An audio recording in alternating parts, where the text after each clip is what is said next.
wide metal mouth and dropped the things into it one by one. In desperation, Jack looked around for a way to reach the Christmas tree.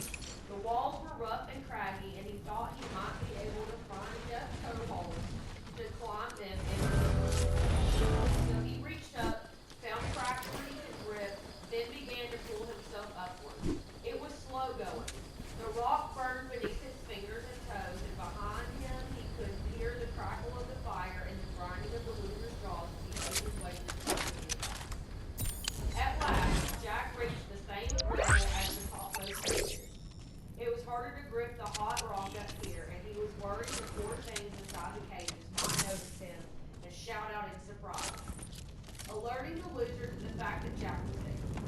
However, most were holding their eyes and did not watch the loser, who was now picking sharp fragments of glass out of his teeth and attaching them to his shell, which he did by licking them with his horrible black rubber nails, which seemed to be coated in some kind of glue, then sticking them down on top of the cogs and lids already there. Jack began to walk across the tops of the cages, jumping from one to the next.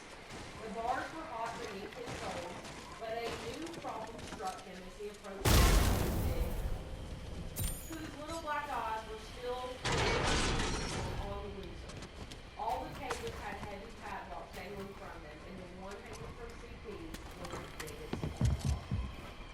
At last, Jack managed to jump into the cage, holding the briefcase and broken ankle. He whispered.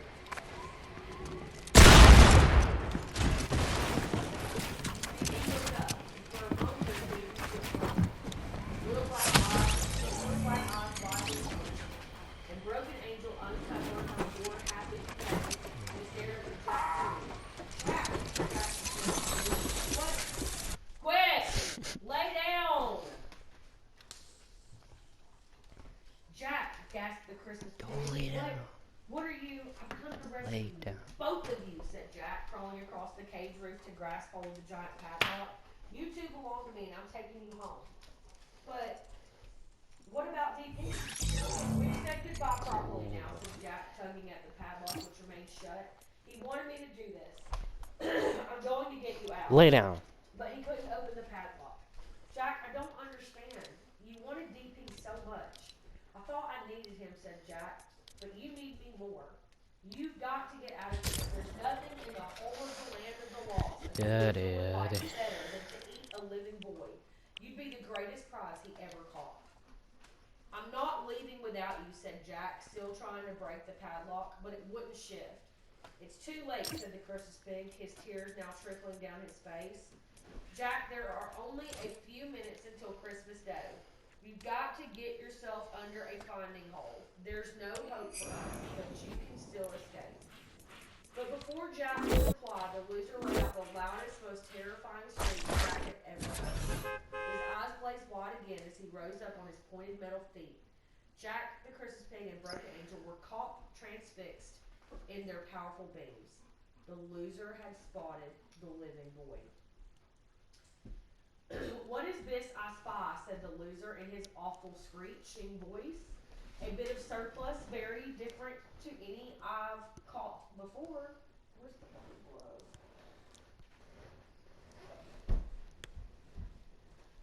Thank you. What is this I spy, said the loser in his awful screeching voice. A bit of surplus, very different to any I've caught before. Jack thrust his hand down between the bars of the cage and seized one of the Christmas pig trotters. The Broken Angel caught hold of Hvordan lyser som kast? tightly to one another as the loser picked his way slowly across the cavern toward them, scattering bits of dead things with his pointed steel feet. All along the walls, the things in the cages moaned and gasped because they realized what was happening and knew that Jack, the Christmas Angel, would be going into the loser's mouth next. I knew you'd come. Tell me, child, said the loser, what makes humans love things so much? The loser's breath swept over Jack like a hot, foul wind. It smelled as though every rubbish heap in the world was lying in his stomach, of dust, decay, and rotting cloth, of battery acid and burning rubber, of the end of all man-made things. We don't love all things, said Jack in a shaking voice.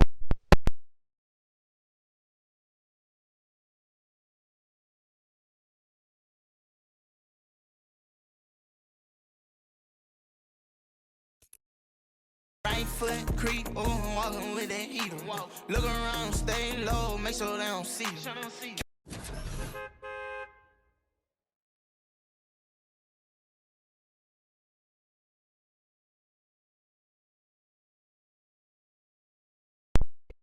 But, 50p, you can love more than one thing, said Jack, turning back to the loser, he said.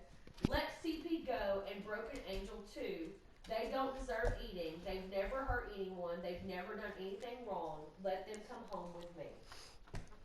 The loser threw back his head, opened his horrid mouth, wide to relive his sweet lover's lying like a thick black eel between glittering fangs, and laughed. Then he turned his bright, blinding eyes back to Jack and screamed. And nobody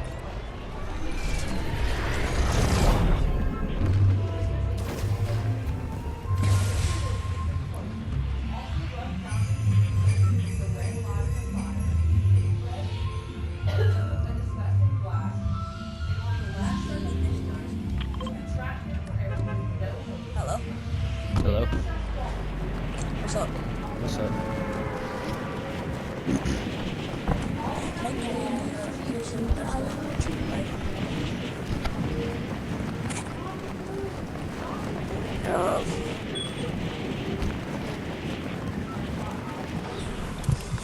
Alexa, play Rap Star by Polo G. You better mute her.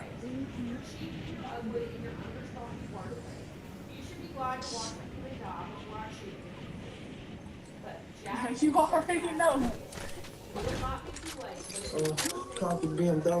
Dude, popped up another band like my cow while I'm in it. Don't you turn down my music, I'm expecting you next time if you try to do it. Ain't joking, do it sound like I'm kidding. I'm not making like 2,000 of Hi. it. My bad.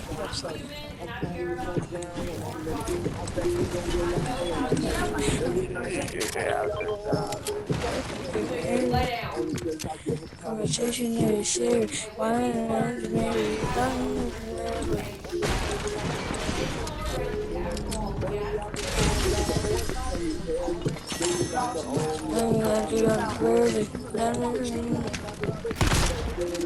You good at the game? Alexa, stop. There was two of them. Are you gonna leave the game?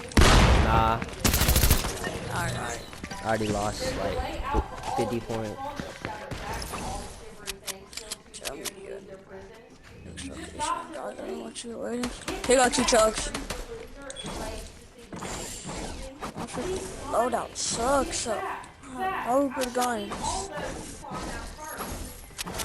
Make me your next location, darling, with your head and I'll take you around the world to show you home.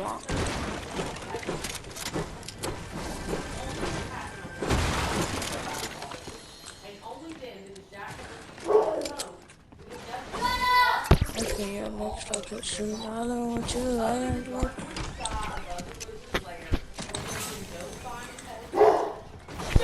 I hear.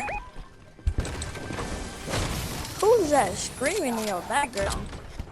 The monstrous loser looked up at the sound of the sky break open and screamed in fury. A hole had appeared there, but it wasn't dark.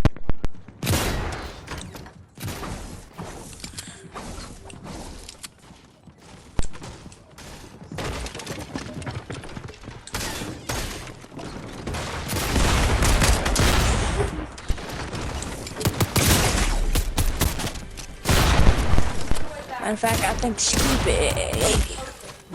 The hole was larger and larger. It was hot and open, and then the real magic happened.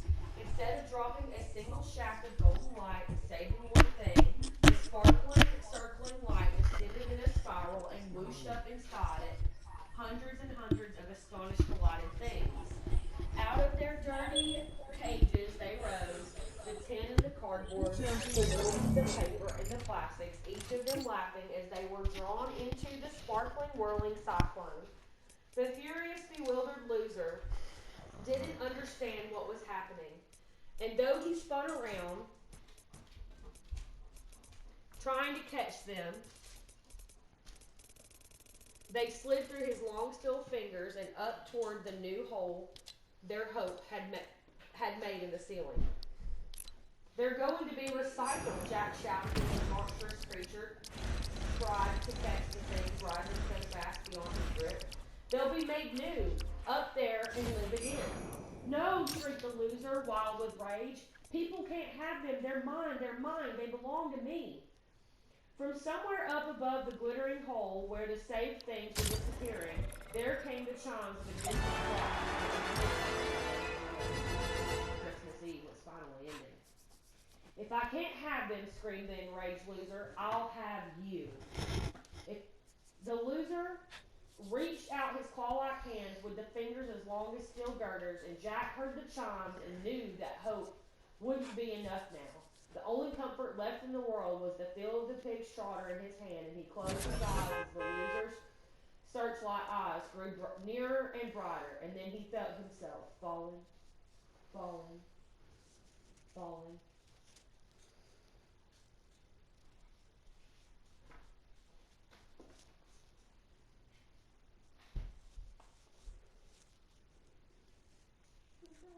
That's the broken angel. How is that so big? I don't know, we're gonna find out.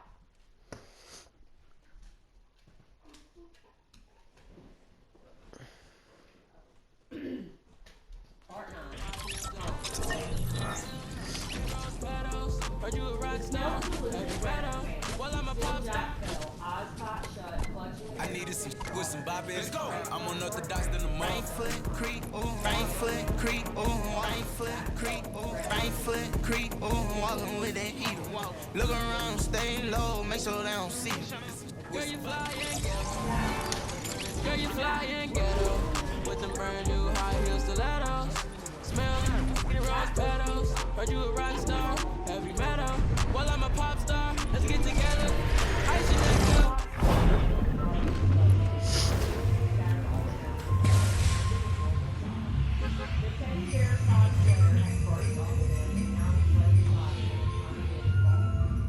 One hand was still holding the thought of the green, and there, unlocking his hand, lying stretched out on the floor, touching Christmas's other